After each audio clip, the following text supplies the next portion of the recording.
Hello there, I'm MountPain27, and this is Dean of Doom, the show we give grades to classic and contemporary Doom wads. Why? Because ranking things is fun. Today's episode will be a Doomkid double feature dedicated to Ray Mohawk's Manic Monday and Ray Mohawk 2, Ray Wreaks Havoc. Environmentally conscious lad that he is, Doomkid recycled the format he patented with the Rowdy Rudy duology, designing the entirety of Ray 1 himself and exploiting the community for the sequel in the hopes of nabbing another Cacoward for himself. We're onto you, Doomkid. Considerably humbler and more relaxed than the first Rowdy Rudy, 2019's Manic Monday is a 6-map weekend vacation inspired by DK's love of 90s maps and the Australian seaside. The world was not ready when Ray Mohawk 2 hit Doomworld shelves in 2021. Allegedly spurred on by comments made on this very show, Doomkid locked himself in his DehackED laboratory and cooked up one of the most stupidly overpowered arsenals in vanilla Doom history for Ray to wreak havoc with. Ray's sequel preserves the original's easygoing vibe while cranking up the carnage to levels previously unseen in Doomkid's body of work. Grab your surfboards and your bongs, folks. We're going on a ride. So here's how the show works. Every map gets 1 grade for quality and 1 for difficulty. Quality grades go from A to F. Grade A levels are fun, memorable, visually distinctive, creative, and a fair challenge. We grade difficulty from X to E, X for extreme, E for easy, A through D in between. Keep in mind, all jokes made at Doomkid's expense are allowed because he's my friend, and my idea of a great map is probably not the same as yours, but that's okay. Disagreeing is part of the fun, after all. At the end of the day, this show is about spreading the joy of Doom. So let's do so. Before we start, the rules are we play on ultra-violence, or in this case, seeking validation, and must pistol start each level. I need to play the wad twice before viewing it. Saves are allowed, and we go for 100% kills in all levels, making exceptions when it's just not worth it. I play on Z-Doom, and both of today's wads are vanilla compatible. Now, to the wads. Map 1, House by the Bay. This beachside rumble is the perfect opener for a coffee break wad. House by the Bay's high body count, wide open layout, and cheerful CCR tune welcome the player with open arms. Doomkid's trademark custom assets make their presence known from the first. Ray's bedroom walls are plastered with posters of his favorite rock and rollers, bottom shelf spirits and palm trees decorate the town, and the bestiary gets a tropical tune-up. The hired guns reskins add a nice splash of something different, but the imps in leis and hula skirts are probably my favorite Doom monster sprite replacement of all time. Ray's Alpha Doom rifle has perfect accuracy and a higher rate of fire than the Beretta, and his knife attack is totally bonkers. A quintuple damage fist with super speed. The corny sound effect makes it even better. Get your hands on a shotgun and chain gun and you'll buzz through this map in no time. Stave off that hangover with Hair of the Dog, and exit through the ominous-looking marble castle. Oh yeah, and this intermission can't be beat. Grade A-, difficulty D-. Map 2, The Bridge. Not to be confused with Memento Mori's Map 2, The Bridge has a knee-deep in the beach thing going on, blending E1 assets and seaside accoutrements. Do I think it's sexy? Not exactly, but I do dig the nod to E1M4 and the rugged exterior with a river carving through it. Once you've cleared out the base, get ready for armed resistance on the other side of the bridge. Doomkid is hit scan happy by default, so don't let these drooling mutant backstabbers get the drop on you. The Bridge is probably the least memorable map we'll play this Manic Monday. Grade B-, difficulty D-. Map 3, We Love Pollution. UAC headquarters didn't fare much better than Ray's hometown, it seems. These corporate thugs turned into even bigger and meaner flesh eaters than his neighbors did. We Love Pollution gets much more heated than maps 1 and 2, especially in this burnt-out, nukage-scarred backyard, but it's a tad overscaled, and the texturing is a bit primitive, even for a vanilla map. I love you, Doomkid, but too much Startan is too much Startan. When Pollution's groovy MIDI works in concert with its pitched action, it's a hit, but there's too much dead air in between.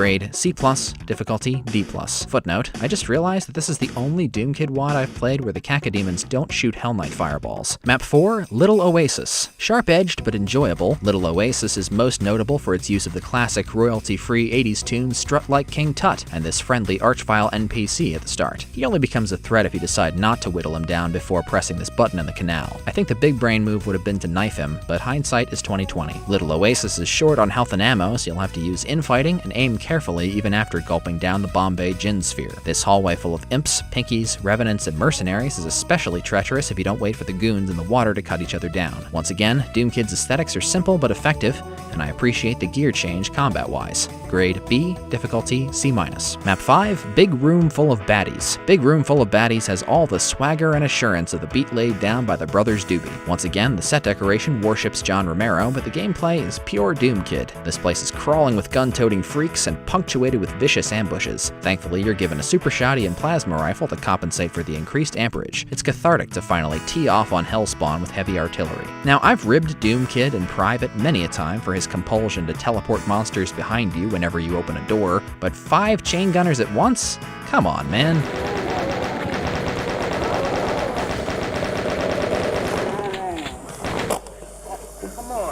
Save your cells for Big Room's bracing finale, a swath of shotgunners, Macubi, Hell Knights, and Revenants led by an Archvile. Good map, good MIDI. Grade B, difficulty C. Map 6, the Maw of Industry. You have entered deeply into the pollution factory, but something is wrong. Well, a few things, actually. For starters, Ray Mohawk's Manic Monday bills itself as 6 beach-themed maps of fun and sun, so why does it culminate in this hunk of hell factory? There's not much fun, sun, or sand to be found in the Maw of Industry. It's conspicuously nastier than the rest of the set, loaded with gobs of Archviles, Revenants, and hit scanners. Missing the secret plasma SSG and blue armor behind the entrance door will significantly handicap newcomers and forgetful deans. Doomkid's addiction to teleport behind you traps reaches stage 4 here, but it's still not as advanced as Ray's alcoholism. By the time you penetrate the fortress, withdrawal will have made him ornery enough to shank a Revenant for a bottle of rum. The Maw of Industry's most prominent misstep is its final fight, a quadruple Cyberdemon circuit that you can run past or humiliate with an invuln, depending on whether or not you feel like getting all the kills. I used to think this finale was a cheap and rather brutish conclusion to an otherwise laid-back WoD, but it's more misunderstood than misexecuted. Sure, the transition to hell is jarring, but there's something really funny about ending a Doom WoD by throwing a hungover beach bum into Satan's mouth and rolling the credits to curb your enthusiasm. Grade C+,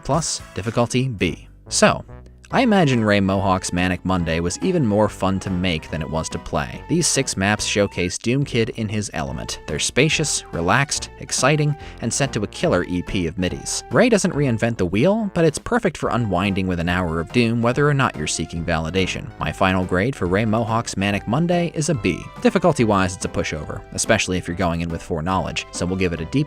No Dean's List for this one since it's so short, but we'll merge its honor roll inductees with Ray 2's if it earns one. Speaking of which, Ray Mohawk 2 picks up a year after the original, with the world more or less in shambles. Under the tutelage of off-screen bigwig General Kawasaki, Ray Mohawk has become a bona fide super soldier, leading the offensive against the nukage-twisted mutants. Ray's final mission is to purge his old hometown, the epicenter of the nukage outbreak. It was personal last time around, but now it's even more personal. Before we get to avenging Ray's zombified friends and family, let's take a quick voyage to Demo Island. Doomkid marketed his Ray Mohawk 2 community project with the promise of an absurdly powerful arsenal. Allow me to show you what that looks like. First off, we have the most powerful pistol I've ever seen. It's a thing of beauty, essentially a semi-automatic shotgun in the palm of your hand. The standard pump action, stolen from Duke Nukem 3D, is almost identical to Rowdy Rudy 2's Super Shoddy. It eats 2 shells at a time, but it's fearsome in the hands of a well-liquored special ops surfer dude. The auto shotgun is even more ridiculous, blasting 20 pellets a pop at a high rate of fire. The only thing it eats faster than shells is demon flesh. I'm real sorry, Valiant Super Chain Gun, but I've got a new best friend, and it's called the Blaster. This son of a bitch cranks out heavy caliber rounds at 3 times the speed of the pistol and auto-stun locks even Archviles. It's a goddamn Spartan of a gun. Doomkid jerry-rigged the rocket launcher into a souped-up cell cannon with a ludicrous capacity of 400 rounds, and replaced the balsamic vinaigrette rifle with a flamethrower that beats the one from Heartland because you can fire it point blank without getting hurt. Realism be damned. This is Doom, man. Finally, we come to the BFG 9002.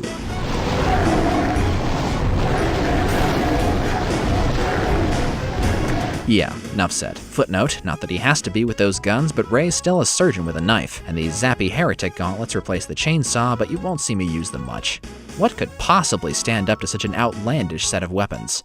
Let's boot this sucker up and find out. Map 1, Back Ashore. My favorite opening map in any Doomkid WoD, Back Ashore is effervescent and explosive. Running up and down this beachhead, slaughtering hula imps, Pinkies, Cacodemons, Barons, and Beach Bums with a f***ing pistol while Frank Zappa bops in the background is an unabashedly joyful experience. Players would do well to remember that Ray is still a fragile little Doom guy. No amount of training can make a man bulletproof or fire resistant. The first few maps of this WOD will make you feel like a juggernaut, but the opposition will rise up to meet your godly firepower. If you get ripped to pieces a few times on the road to validation, don't sweat it. Ray Mohawk 2 takes some getting used to. Back Ashore has an unusually strong grasp on what makes a good opener. It draws you in with sunshiny vibes, teaches the player the power of Ray's new weapons, and sets the mood for the entire Megawad. The next 21 maps practically rally behind it. It also reintroduces Doomkid's signature Cacodemon +1 and debuts the Slyers, which are slinking goblin pyromaniacs that take a beating before squawking their last. Also worth pointing out, shell boxes are comically fat because they hold 30 shells now. It's hard not to fall in love with this map.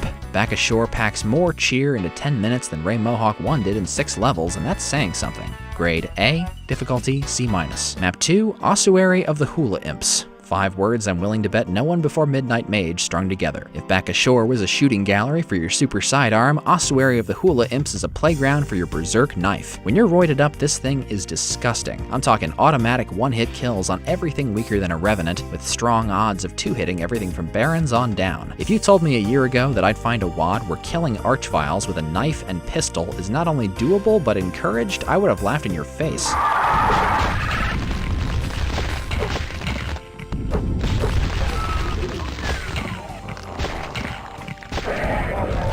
Midnight Mage's rich lighting and comfy sun-drenched scenery make a fetching backdrop for slaughtering Hula Imps and Duke Nukem knockoffs. Excellent stuff. Grade B+, difficulty D+.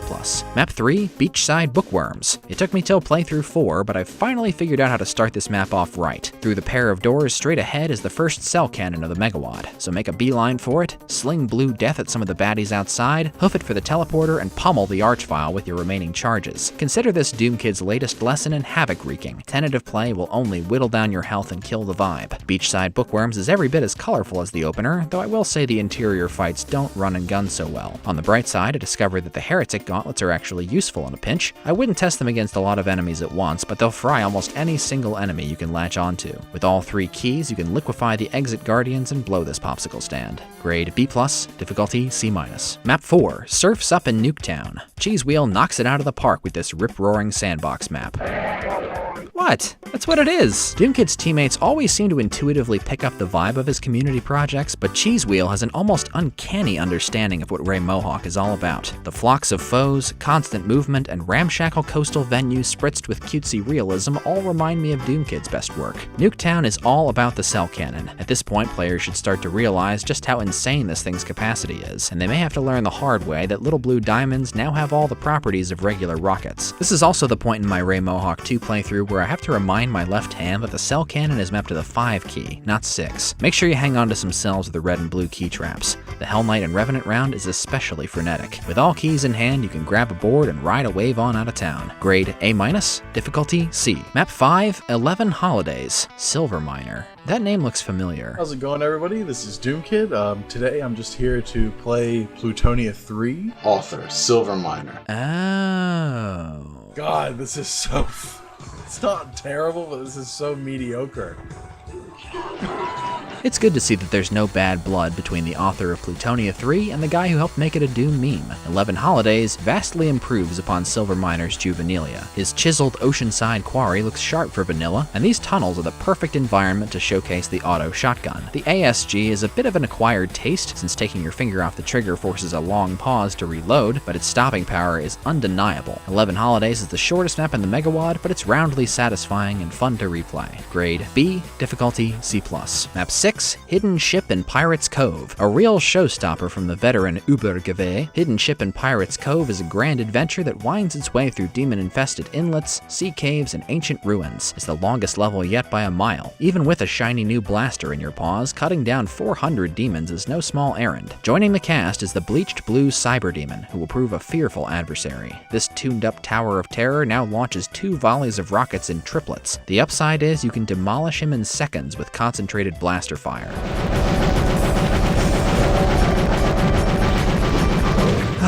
I love this gun. Maybe it's the hyperactive music, but Pirate's Cove seems to want for more rapid pacing. The temple scenes are eye-catching, but unfold sluggishly, and never let me perpetrate the kind of mass murder that 200 cells in my pack make me want to. On the plus side, Ubergave must have worked some high-level sorcery to avoid visplane overflows. Who needs treasure when you've got a vessel this beautiful? All in all, Pirate's Cove is slightly ungainly to play, but the location rules. Grade A-, difficulty B-. Map 7, Warehouse.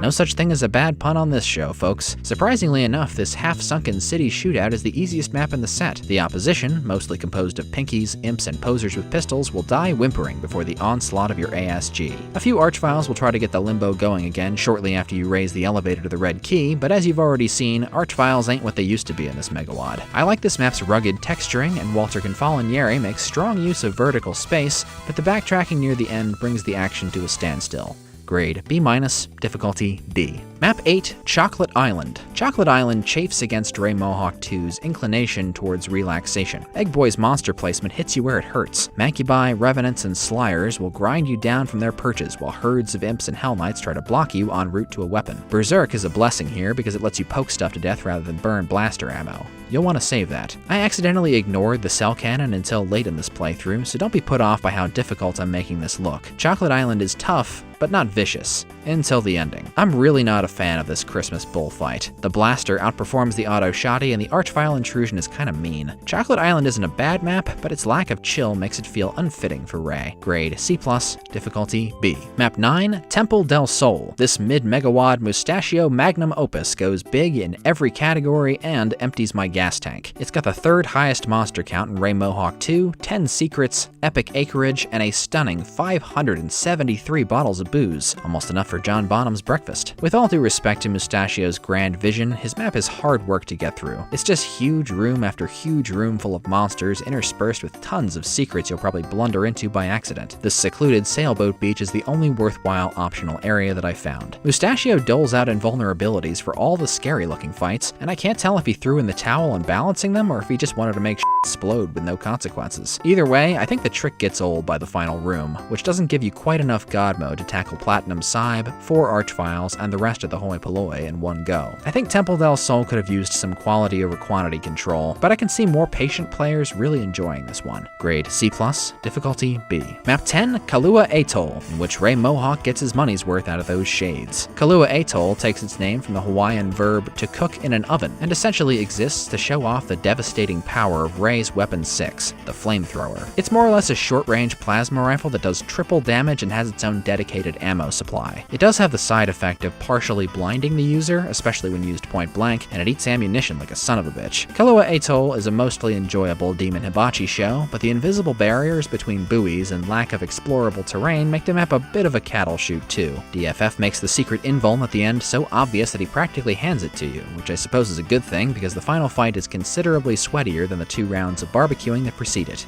Grade B, difficulty B-. Map 11, Vacation Gone Wrong. This map's emphasis on pistol and shotgun combat leads me to believe Hit-Boy was aiming for an earlier slot, but that plan backfired, because Vacation Gone Wrong turned out fairly tough. It's ungenerous with health and ammo, and your limited firepower significantly reduces the demon's handicap. Vacation Gone Wrong is oddly disjointed, essentially 4 loosely related chunks of line depths stitched together by teleporter. The progression may be stilted, but it does set up this out-of-the-black encounter with a huge, hungry beast. Somebody spiked Ray's rum. It's fortunate that Vacation works as a transition map, because it wouldn't really have a calling card otherwise. Grade C+, difficulty B. Before we proceed to Ray's second half, let's take a detour to cover its 2 bonus maps. Starting with Map 21, Trippy Entryway in the Sky? The hardest part of Ray Mohawk 2's secret maps is getting them to run. Since they come in a separate WAD file, it can be tricky getting your port to load the secret map 21 on top of Ray's credits map. It probably would have been simpler to just make the secret map start at 22, but what do I know? Trippy Entryway in the Sky pretty much sums this one up.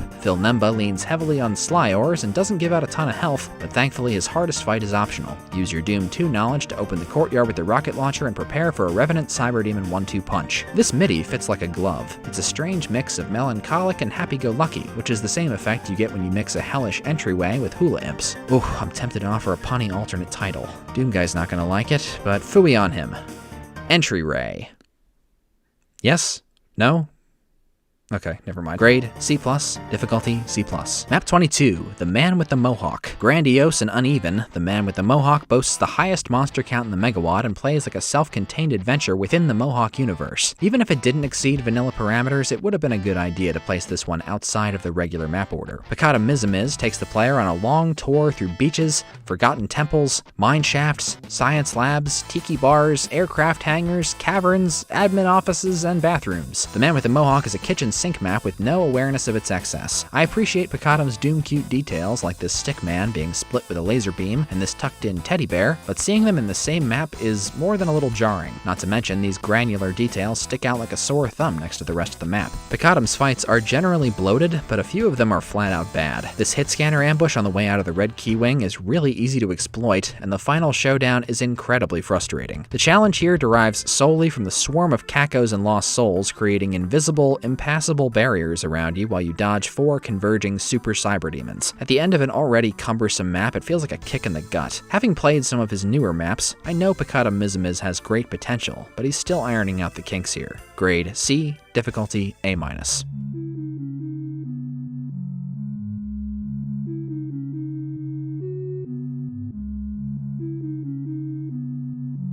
Map 12, Beautiful Clean Coal.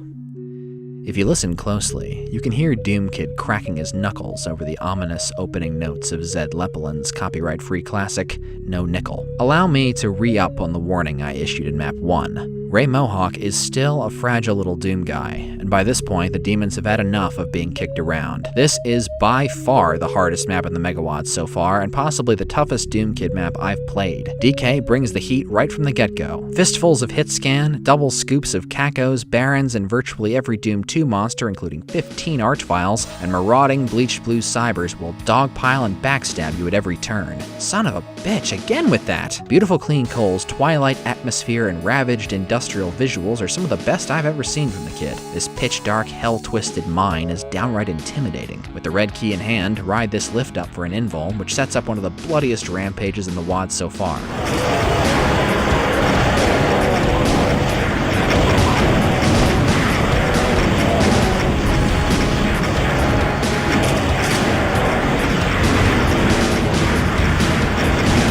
First BFG 9002 of the mainline progression unfortunately appears too late to see any substantial action, but it's no matter. We've already kicked enough ass to fill 2 levels. Grade A, difficulty A. Map 13, Terrorist Estate of Terror. This relaxing beachside bash is one of the most wide-open maps in the set. Gokuma puts up precious few block lines in the bay, permitting the player to clear out this entire pier whenever they want to. The only major threat on this map is the cyber triumvirate atop the terraces. Only after 3 playthroughs did I finally discover that the intended way to take them out is to simply serve them a triple shot of death at the bar.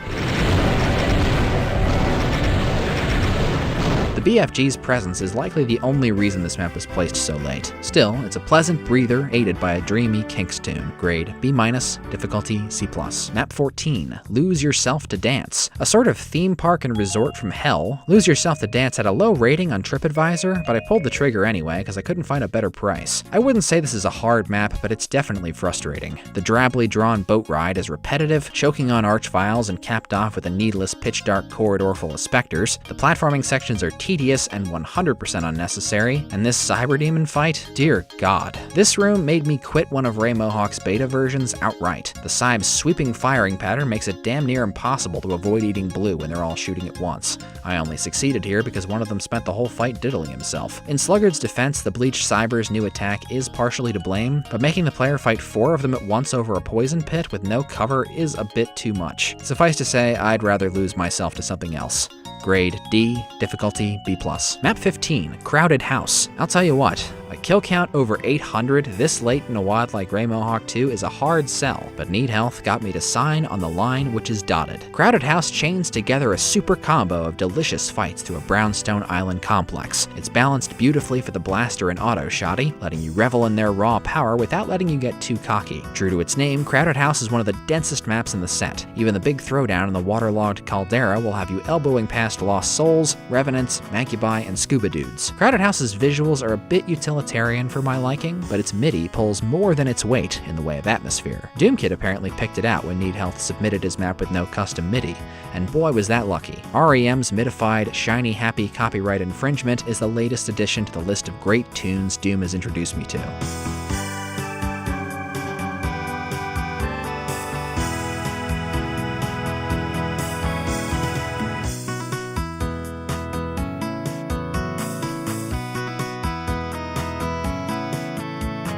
Hats off to Need Health for putting on a slaughter-like clinic. Grade A, difficulty B+.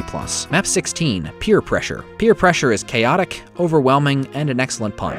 Set in a once quiet town and its adjacent lighthouse island, Peer Pressure ladles on the big boys like they're going out of style. The body count is half that of Crowded House, but the total health pool is probably higher. We're talking 100 skinny surfers, 50 fat boogie boarders, 17 lifeguards, and 12 big bosses. Noisers is a brand of combat that never gives you a moment's rest. He loves to surround the player with arachnotrons and walls of Mancubus mortar teams while Cacos and Revenant missiles chase you around town. Candidly, I had a hard time warming up to this map. I know I'm seeking validation, but I don't appreciate being repeatedly kicked in the coconuts on my vacation. One fight stands above the rest in terms of rudeness. This double cyber battle force feeds you a blur sphere before initiating a very lethal bullet hell game. Not cool. You know what is cool though? Getting to blow up a boat.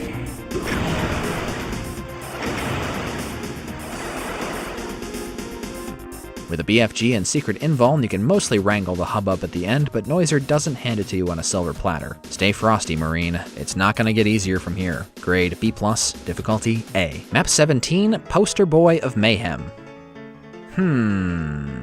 Well, this is excessive. Thus far, Ray Mohawk 2 has been remarkably even keel for a community project, but mappers are never without their own personalities, and boy does this map have personality. Poster Boy would probably be the first map I'd vote off the island when push comes to shove, not because it's bad, but because it's so optimized. I was hinting at this earlier, but technical teeth-gritting combat and hula imps don't make a good pair. Poster Boy puts you on a short leash with ammo, stages every fight in tight quarters, zings you with cheap traps, and belabors the point with archviles. I can tolerate the Mario MIDI for about 2 minutes before it starts to drive me insane, and while I can sort of understand the motive behind its use, I think it alienates a struggling player more than it humors a good one. The two fights I really can't stand are both set in this room. Blasting 4 archviles and a chain gunner mob with a quickly dwindling bullet belt is not my idea of fun, and I won't say finding the god of guitar super secret is required, but the final fight will be your least pleasant experience with Ray 2 if you don't. Or maybe you'd like to fight 4 cyber demons and 8 vials with a flamethrower in a cornflakes box. Poster Boy of Mayhem's rigidity and brutality are beyond the pale for this wad. You gotta know your audience. Grade C, difficulty A+.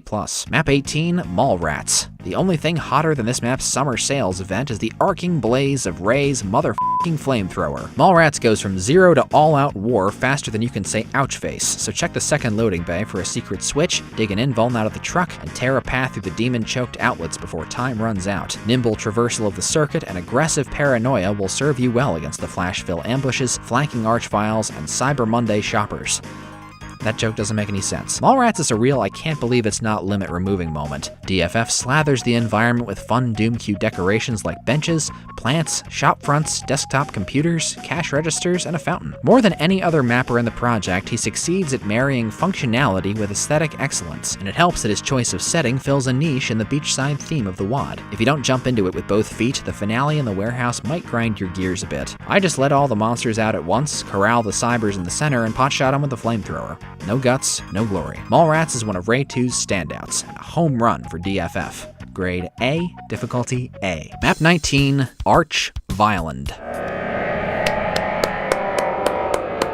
One of the most notorious maps in the Megawad for good reason, Arch Violend pegs the meter on craziness and it totally earns its Lee Jackson tune by virtue of its hell-revealed worthy excesses, but it's one of my favorite maps in the set, and I think its difficulty tends to be overstated. No map teaches you the power of the BFG 9002 like Arch Violend. As soon as you manage to luau your way out of the standing room only storage room, pounce on that sucker and get to work. Be advised that as soon as you step outside, RJDRD cuts a flock of bleached cyber demons loose. Make no mistake, these are your your highest priority targets. Their crisscrossing barrages of plasmified beach volleyballs can melt you instantly. I fear small stings of archviles more than the stampedes in this map, because the latter are highly telegraphed and will only pose a threat to the BFG list. Despite its relative harmlessness, this orgiastic archvile outbreak is one of Ray Mohawk 2's most euphoric moments. This is exactly the kind of lunacy I signed up for when I downloaded this WAD. Grade A, difficulty A-. Map 20, Ray of Hope. Let's get the negatives out of the way so we can end this episode on a high note. Ray of Hope has some of the most inconsistent combat in the Megawad, careening from patty cake to patty caked in blood with little to no warning. On one hand, Sypek's invuln usage feels overly conciliatory, but on the other, his cyber placements are hellacious, and I've never quite gotten the hang of the icon fight on the rooftop. In all other ways, though, Ray of Hope is a dead-on perfect ending to the Ray Mohawk saga, a laid-back shoot-'em-up with personality and humor to spare. Sypek's rec center setting is full of doom-adorable details, including a working slot machine, volleyball and basketball courts, and a TV with an animated ticker tape.